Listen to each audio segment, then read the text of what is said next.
Amém? Então nós queremos hoje fazer uma reflexão com o dia da Bíblia sobre a potencialidade daquilo que nós temos em mãos para glorificar a Deus. Eu quero convidar a todos que abram a Bíblia no 2 Timóteo. Nosso irmão Natan leu bacana aqui no 1 Timóteo, mas 2 Timóteo 3:16 é um texto conhecido e faz-se necessário para que nós entendamos um pouco alguns quesitos da Bíblia, né? Então a primeira coisa a entender é que a Bíblia não é um livro qualquer, tá? Então nós vamos ler o texto de 2 Timóteo 3:16, que diz-nos assim: toda a escritura divinamente inspirada é proveitosa para ensinar, para redarguir, para corrigir, para instruir em justiça. E aí ele vem explicando qual é o sentido: para que o homem de Deus seja perfeito e perfeitamente instruído para toda boa obra. Então a boa obra que nós temos, ela só pode ser uma boa obra garantida, instruída e concluída desde que esta obra seja feita baseado na estrutura bíblica. Sem a Bíblia, nós não conseguimos executar nenhum bom trabalho para Deus. Mas mais do que isso, e é nesse sentido que eu quero aqui partilhar com os irmãos, é entender um pouco de como a Bíblia é tão perseguida. É o livro mais lido, mais editado de todo mundo, toda a face da terra. Alguns dizem ser Harry Potter, mas pelo amor do nome de Jesus, não dá nem para comparar isso, né? Porque isso é um livro satânico, demoníaco, com estrutura toda maligna. E nós temos na Bíblia a fonte de vida e salvação de toda a humanidade. Então o primeiro ponto é que essa Bíblia, este livro, que é um conselho, né? É um grupo, um agrupamento de vários livros, daí Bíblios no grego, e aí vem nos trazer a certeza de ser uma enciclopédia que guarda vários livros, né? E aqui cabem 66 livros necessários para a nossa estrutura e vida. Dos 33.103 versículos que contém a Bíblia, podendo variar um pouquinho a mais ou a menos, dependendo da variação bíblica, tá? Da tradução bíblica, perdão, nós temos todas as respostas pelas quais Deus precisa dar a todo humano, a todo ser humano, seja de Adão até o último ser quando ele vier buscar a sua igreja. Todas as respostas estão contidas aqui. E esse texto que nós lemos, ela vai falando o seguinte, que toda a escritura é divinamente inspirada. Então veja, primeiro, ela vem inspirada por alguém superior a qualquer outra coisa. Quem é? Deus. E ela é divina. Se ela é divina, ela não pode pertencer ao âmbito natural.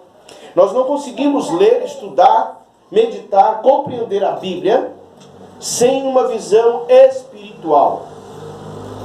A grande maioria, e aí cabe principalmente aqueles bons teólogos, né, que leem muito, mas oram pouco, que conseguem dar explicação para muitas coisas, mas não conseguem entender o sobrenatural que a Bíblia nos passa. E aqui está um sobrenatural para a minha e para a tua meditação nesta noite. O livro da salvação, o livro que está em tuas mãos, ele não é escrito por qualquer um. Ele é escrito pelo Criador do universo, dos céus e da terra. Aquele que criou tudo do nada. Aquele que dá vida ao rebelde. E nós compreendemos aqui que esta divina ação, ela está conosco. Por isso que tudo aquilo que eu e você precisar, inclusive os que estão me ouvindo, que vier a precisar, tudo, sem exceção de nada, você encontra respostas na Bíblia. Por isso que muita gente lê a Bíblia e são desesperados. Eu vou tomar aqui um pouco d'água para achar erros na Bíblia. As pessoas querem a todo custo achar erro na Bíblia. É discrepância, porque um fala que é 2 cegos, outro fala que é um fala que é na entrada, outro fala que é na saída, tá? Diz que uma mulher que ela é adúltera, mas não fala o nome dos maridos. Então, quer dizer, vai por aí afora tentando arrumar erros para deturpar a palavra de Deus. Mas todos aqueles que se levantaram contra a Bíblia se deram mal e a Bíblia permanece até os nossos dias. Louvado seja Deus. E há de permear a vida de todos aqueles, né, que ainda virão para o Senhor Jesus, através da leitura da sua palavra. Então, neste dia 10 de dezembro de 2017, eu quero trazer aqui uma reflexão sobre o que é a Bíblia. Qual é a importância da Bíblia? Porque ninguém se sustém por muito louvor. Ninguém se sustém por muito evangelismo. Ninguém se sustém por muito dizimar. Todas as pessoas se mantêm vivas em pé, em condições de proclamar evangelho, dizimar, adorar, fazer todas e qualquer coisa através da leitura da palavra de Deus. Sem a leitura da palavra de Deus, nada o homem pode fazer. O grande equívoco dessas pessoas é tentar vivenciar esta realidade através dos seus próprios esforços. Não dá, irmãos. Não tem jeito. A Bíblia é divinamente inspirada. Foi usada por homens? Foi, mas esses homens foram tocados pelo Espírito Divino de Deus para escrever. Muitos deles sabiam o que estavam escrevendo, mas muitos nem sabiam o que estavam escrevendo, em épocas diferentes, qual era o sentido. E era bom que não soubessem, para não se engrandecer. Deus sabia tudo que estava sendo escrito, registrado, falado e dito. E cabe-nos aqui agora uma observação. O que tinha que ser dito foi dito por Deus. O que tinha que ser escrito foi escrito pelos homens. E aquilo que tem que acontecer agora é vivenciar a palavra de Deus, porque é ela que nos traz a vida eterna. Nós temos alguns princípios básicos e basilares para compreendermos qual é o sentido de nós sairmos da nossa casa e virmos a um lugar de adoração para adorar a Deus. Qual é o sentido, muitas das vezes, de debaixo de chuva, nós pegarmos um guarda-chuva quando não temos carro e virmos adorar a Deus? Num dia que está muito calor, onde o mundo, na trajetória que você tem que fazer para chegar à tua igreja, muitos bebendo, muitos se divertindo, muitos sem camisa, alorgado pelas ruas, pelos bares, se divertindo com as meretrizes, e você passando com seu terno, com sua gravata, vindo adorar a Deus. Porque nos lugares mais chiques as pessoas têm carro, mas nos lugares mais pobres, nos lugares da periferia, as pessoas vão a pé. Andam, porque não tem carro. E essas pessoas vêm adorar a Deus. Porque um dia lhe disseram, né? Vamos à casa do Senhor. E alegre essas pessoas vêm a adorar a Deus. Por quê? Porque aquilo que é divino, que é inspirado por Deus, toca ali no coração, muda a sua história, e essa pessoa começa a entender o sentido de adorar a Deus. O mundo se descarrega em brigas e guerras e discussões intermináveis. E há de continuar assim, não vai melhorar, tende a piorar. E não tem nenhum chá, nenhum remédio, nem nada mágico que possa mudar a história daquilo que está cativo. A não ser a soberana e poderosa palavra de Deus. É a palavra de Deus que agiganta, que encanta, que levanta. É a palavra de Deus que dobra, retorna, torce, estica e levanta. É a palavra de Deus que nos faz deitar e levantar, que trabalha enquanto dormimos e que nos levanta dando fôlego de vida e fazendo-nos caminhar diante da graça. É a palavra, palavra, palavra e palavra. Por isso que não existe nenhum outro livro, e o único livro potente dentro da face desta terra que pode condizer com a Bíblia é a própria Bíblia. O único livro que tem condições de confirmar tudo que está dentro da Bíblia é a própria Bíblia. Não existe nenhum outro livro escrito por mão humana que tenha esta capacidade. Nenhum. O único livro poderoso é a Bíblia. Portanto, quando você levanta a sua mão, aceitando a Jesus como Senhor e Salvador da sua vida, neste exato momento algo diferente acontece e você sente o desejo de buscar o conhecimento de Deus. E quando você fica só no movimento, só no pula-pula, só na bateria, só na guitarra, só nos ensaios, só no grupo, e toma festividade para cá, toma festividade para lá, toma coisa para cá, toma coisa para lá, você vai morrer. Cedo ou tarde você vai morrer, porque isso não é sustentação de vida. A sustentação de vida está pautada na poderosa e sublime palavra de Deus, vivida, vivenciada. Esta é a grande realidade. Algumas pessoas dizem assim, não, eu sei, eu confio em Deus, eu acredito em Deus. Quando der eu vou lá. Não vai. Não vai. Porque Romanos 4,4 diz, porque o príncipe desse século chegou ao entendimento das pessoas, dos incrédulos, para que vendo, não vejam, ouvindo, não ouçam, e não lhes resplandeça a luz do Evangelho. Então não adianta, 1 Coríntios 4,4. Então não adianta a gente tentar dizer e lutar contra a verdadeira palavra de Deus. Tudo que foi dito por Deus aconteceu, está acontecendo e há de acontecer. Nada cairá por terra. A palavra de Deus dita, falada e escrita está aqui. Ninguém pode combater o que está aqui. Ninguém. A palavra de Deus, ela é viva e eficaz e ela é mais penetrante do que a espada de dois gumes, apta para discernir as intenções da alma e do espírito. E chega a divisão entre as juntas e medulas, onde ninguém chega. E é nesse sentido que precisamos da palavra de Deus. Alguns aí fora, neste mundo, apregoam que a verdade não é verdade, porque ela não é absoluta. Mas a Bíblia me fala quem é a verdade. A Bíblia me diz, me assegura quem é a verdade. E eu não posso acreditar que a verdade não seja absoluta. Ela é plena, e é plenária, e é poderosa, e é eficaz, e é transformadora. Que é a palavra de Deus. Porque Jeremias 10:10 diz que o Senhor Deus é a palavra. João, no capítulo 14, Jesus vai dizer que Ele é o caminho, a verdade e a vida. E o Espírito Santo da verdade, em João 17:17, que convence o homem do pecado. Portanto, a verdade absoluta, eterna e poderosa está e é a palavra de Deus que está dentro da Bíblia.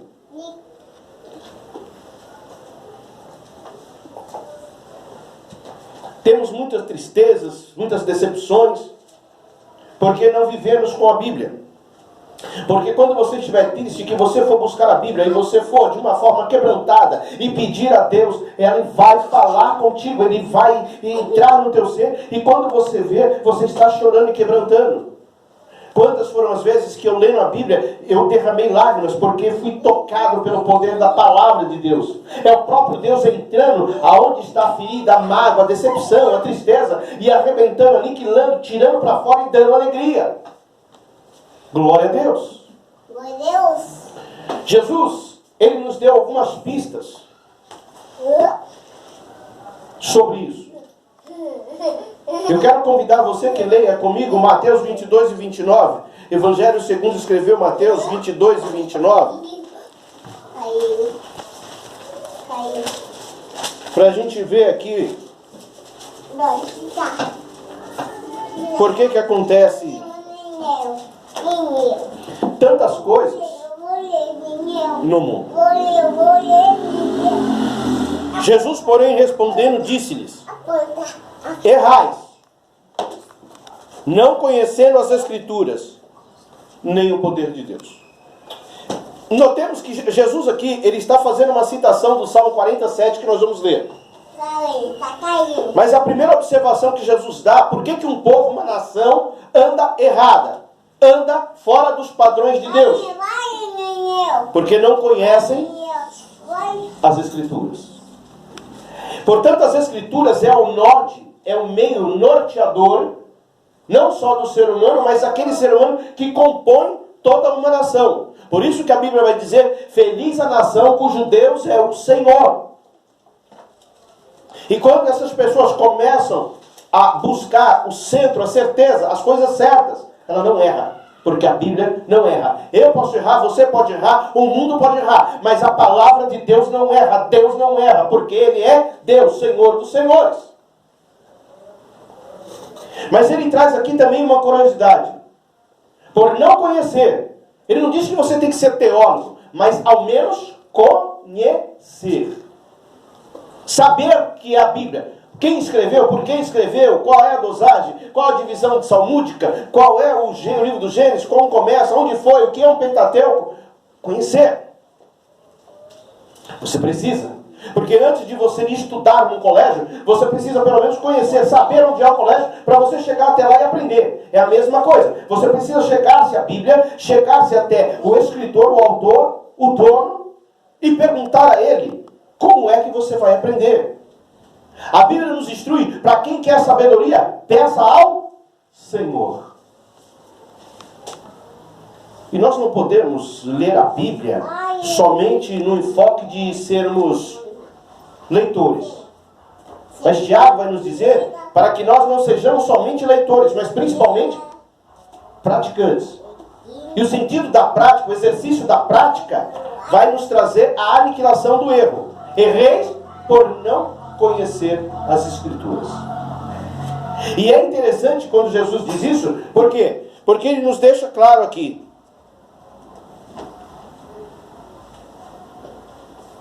Cadê o poder de Deus? Hoje as pessoas procuram poder em tudo quanto é coisa. É poder no monte, é poder na casa dos outros, é poder em campanha, essa desgraça, é poder em tudo quanto é porcaria, em santinho, em caminhada, em carreata, em passeata, em novena, todas essas porcarias as pessoas procuram poder. Mas o poder que o povo precisa, o poder que a nação precisa, o poder que o ser humano precisa, está contida na palavra de Deus, porque esta palavra subsiste eternamente.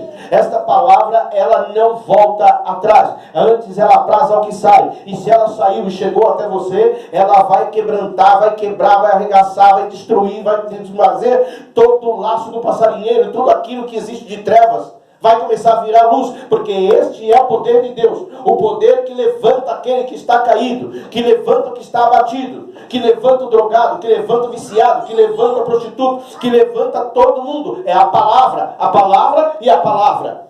Nós temos aí tanta gente em centros de macumbaria procurando poder e mudança de vida, e vão se afundando a cada dia que passa, porque nessa estrutura que eles vivem não tem poder.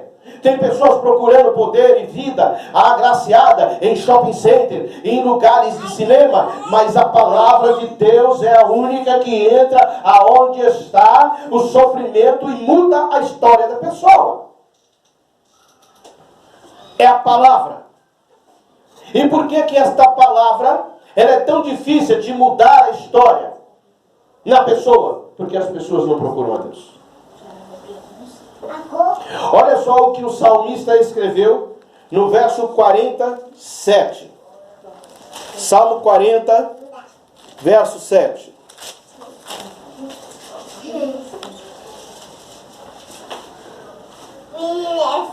Então disse: eis a que venho, no rolo do livro está escrito de mim. No passado, nós tínhamos a palavra rolo como sendo livros. Glória a Deus. E hoje, nós temos o que nós chamamos de Bíblia. E os rolos, os meglotes do Antigo Testamento eram lidos dentro das sinagogas. E aqui o salmista está dizendo, está escrito de mim. De mim quem? De Jesus. Que está vindo e predito em Malaquias que estaria chegando em um Novo Testamento, através do Evangelho de Mateus. Então precisamos entender isto, que a Bíblia, ela é o testemunho de Jesus. O foco dela, o centro da Bíblia é Jesus. Jesus e Jesus. Por isso que o Salmo 118, verso 8, que é considerado o centro da Bíblia, diz assim: é melhor confiar em Deus do que nos homens. Porque a Bíblia é a palavra de Deus, é centrada em Jesus, e Jesus é o único meio que pode mudar a vida do ser humano. É quem tira o homem do cativeiro e o leva para o Senhor Deus. Só Jesus. Tem algumas denominações por aí que esquecem o poder de Jesus e colocam mais Jesus no quê? Na tal da campanha, do milagre, da bênção, da cura. Deus é um Deus de cura? É, porque é o Deus que sara. Mas se Deus não quiser sarar, glória tem que ser dada ao nome do Senhor Deus de Abraão, de Isaac e de Jacó. Porque ali, como estudamos hoje, na lição de número 11, do dia 10 de dezembro de 2017, falando sobre a adoção de filhos, E a adoção de filhos foi provida pela graça de Deus. Aonde? Lá no Gênesis 3:21, quando ele pega a veste dos animais, e é o primeiro momento que ele vai dizer sobre isso, sobre as vestes de animais, e vai cobrir o homem e a mulher pecadora. Esse gesto é a graça. Porque a pele daquele animal é a pele do cordeiro, como registra Apocalipse 13:18, que diz que o cordeiro que foi morto antes da fundação do mundo. É a graça. Então, quando a graça entra na vida do ser humano, ela entra para mudar a história do cativeiro. Ela entra para desfazer tudo aquilo que foi feito através de uma vida de pecado. Nas prisões, leva-se um monte de coisas, mas devem-se levar Bíblia. Quanto mais Bíblia entrar dentro das prisões, mais pessoas vão ser libertas, transformadas. É Bíblia, Bíblia e Bíblia. Bíblia, Bíblia, Bíblia, Bíblia, Bíblia, Bíblia, Bíblia. As pessoas precisam começar a entender que este dia que nós adoramos a Bíblia, estamos adorando a Jesus. O segundo domingo de dezembro, ele é feito para uma adoração a Jesus. E nós não podemos deixar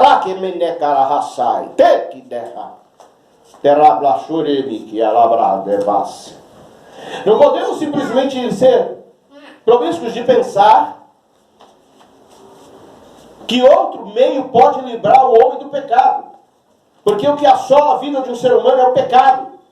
A mentira, o roubo, assassinato, briga entre mães, briga entre filhos, briga entre pais, briga entre filhos e mães e pais, briga entre familiares, briga entre homem e mulher, briga nas famílias, briga nas polícias, briga nos governos. Tudo isso é ação do pecado. Porque o mundo jaz no maligno. O mundo está no maligno. Por trás de todas essas coisas está a ferramenta satânica de Satanás. E tem um outro detalhe. Por ele não ser onipresente, então ele usa o quê? Os demônios.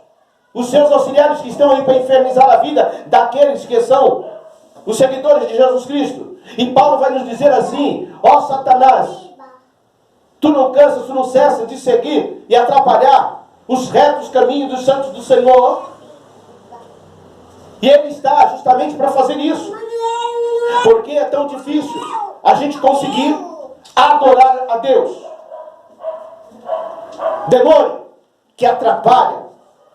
Mas quando você entra na presença de Deus, que você pede em nome do Senhor Deus de Abraão, de Isaac e de Jacó, em nome de Jesus Cristo eu te peço, ó Deus, abre um canal direto entre a tua igreja e o teu altar, para que eu possa ouvir a tua palavra, para que eu possa vivenciar a tua palavra, para que eu possa ter força pela tua palavra, para que eu possa mudar a minha história pela tua palavra, para que eu possa caminhar e almejar todo o sucesso que é preciso para a glória e louvor da tua santidade, mediante a tua palavra. O inferno não entra, não tem demônio que se achega, porque a graça de Deus chega diante da minha e da tua vida. Por isso que Jeremias 5:2 vai dizer: eu mesmo serei no meio de vós uma muralha de fogo, e a minha glória será no meio dela. Por isso nós devemos clamar a graça de Deus, o poder de Deus, a santidade de Deus sobre a nossa vida, quando vamos ler a palavra do Senhor. Aleluia! Esta é a realidade da nossa história de vida. A Bíblia. Há ainda uma questão importante: por que é tão difícil você ler, conseguir vivenciar a Bíblia. João 5:39, Evangelho de João, capítulo 5, versículo 39.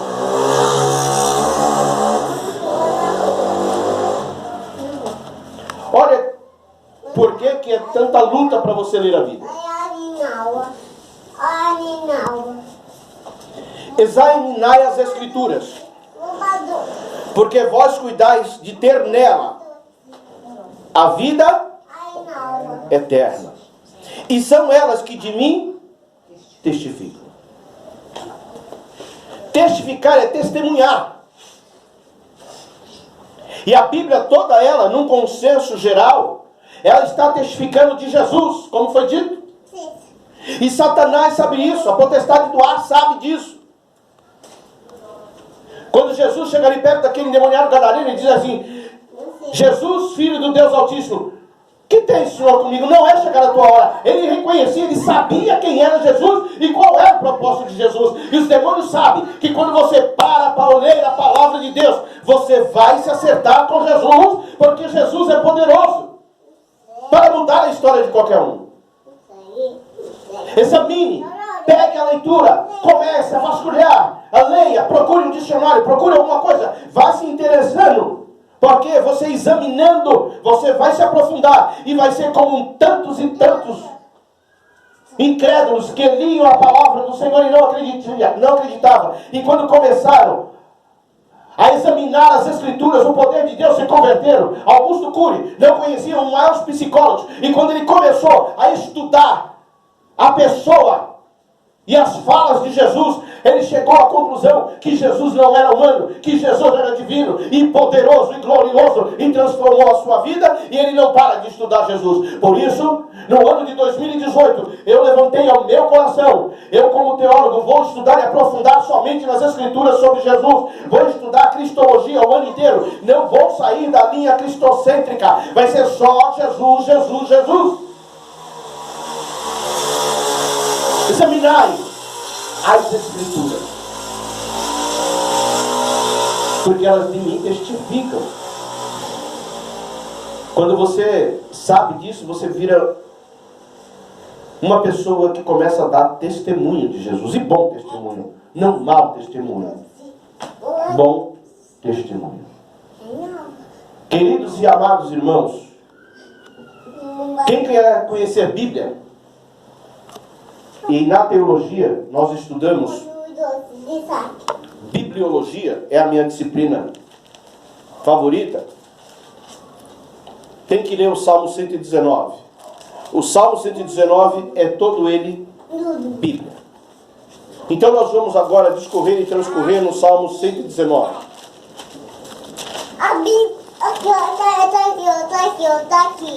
O Salmo 119, nós vamos começar a ler o verso de número 9. Glória a Deus. Você que está me ouvindo, nós estamos sem a condição de colocar aqui o... Vamos tentar. Talvez fique um pouquinho, mas nós vamos tentar. Vamos ver se dá certo. Só um segundo.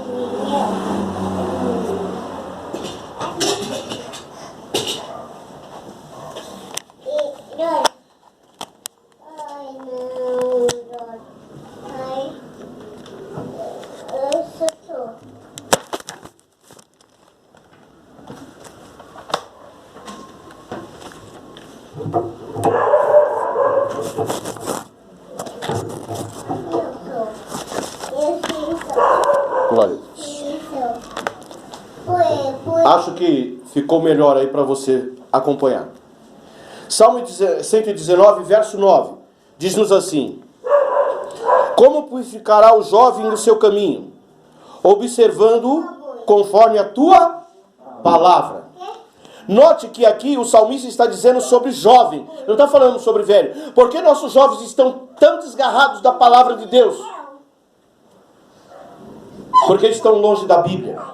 Hoje é festividade para tudo quanto é coisa de jovem.